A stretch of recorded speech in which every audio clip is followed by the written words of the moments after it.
Tidak ada henti-hentinya, tidak ada kapok-kapoknya. Baginda selalu memanggil Abu Nawas untuk dijebak dengan berbagai pertanyaan atau tugas yang aneh-aneh. Hari ini Abu Nawas juga dipanggil ke istana. Setelah tiba di istana, Baginda Raja menyambut Abu Nawas dengan sebuah senyuman. Akhir-akhir ini aku sering mendapat gangguan perut, kata tabib pribadiku. Aku kena serangan angin, kata Baginda Raja memulai pembicaraan. Ampun tuanku, apa yang bisa hamba lakukan hingga hamba dipanggil? Tanya Abu Nawas. Aku hanya menginginkan engkau menangkap angin dan memenjarakannya, kata Baginda.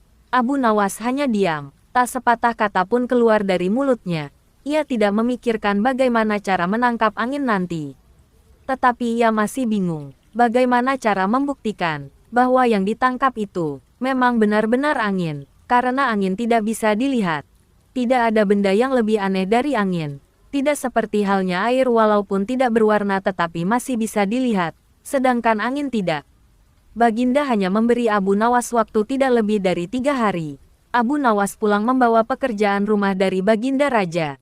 Namun Abu Nawas tidak begitu sedih, karena berpikir sudah merupakan bagian dari hidupnya, bahkan merupakan suatu kebutuhan. Ia yakin bahwa dengan berpikir, akan terbentang jalan keluar dari kesulitan yang sedang dihadapi. Dan dengan berpikir pula ia yakin bisa menyumbangkan sesuatu kepada orang lain yang membutuhkan, terutama orang-orang miskin. Karena tidak jarang Abu Nawas menggondol sepundi penuh uang emas hadiah dari Baginda Raja atas kecerdikannya. Tetapi sudah 2 hari ini Abu Nawas belum juga mendapat akal untuk menangkap angin, apalagi memenjarakannya. Sedangkan besok adalah hari terakhir yang telah ditetapkan Baginda Raja.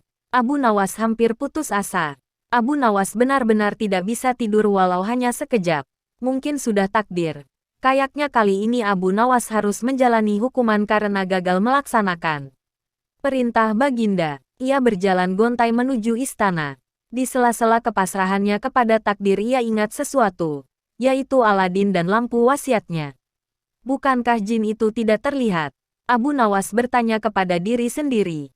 Ia berjingkrak girang dan segera berlari pulang. Sesampai di rumah ia secepat mungkin menyiapkan segala sesuatunya kemudian menuju istana. Di pintu gerbang istana Abu Nawas langsung dipersilahkan masuk oleh para pengawal karena Baginda sedang menunggu kehadirannya. Dengan tidak sabar Baginda langsung bertanya kepada Abu Nawas. Sudahkah engkau berhasil memenjarakan angin, hai Abu Nawas? Sudah Paduka yang mulia, jawab Abu Nawas dengan muka berseri-seri sambil mengeluarkan botol yang sudah disumbat. Kemudian Abu Nawas menyerahkan botol itu. Baginda menimang-nimang botol itu.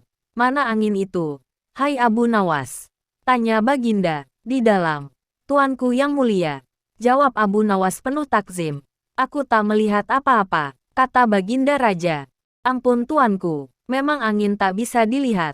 Tetapi bila Paduka ingin tahu angin, tutup botol itu harus dibuka terlebih dahulu, kata Abu Nawas menjelaskan. Setelah tutup botol dibuka, Baginda mencium bau busuk, bau kentut yang begitu menyengat hidung. Bau apa ini? Hai Abu Nawas, tanya Baginda marah. Ampun tuanku yang mulia, tadi hamba buang angin dan hamba masukkan ke dalam botol. Karena hamba takut angin yang hamba buang itu keluar, maka hamba memenjarakannya dengan cara menyumbat mulut botol, kata Abu Nawas ketakutan. Tetapi Baginda tidak jadi marah karena penjelasan Abu Nawas memang masuk akal. Dan untuk kesekian kali Abu Nawas selamat.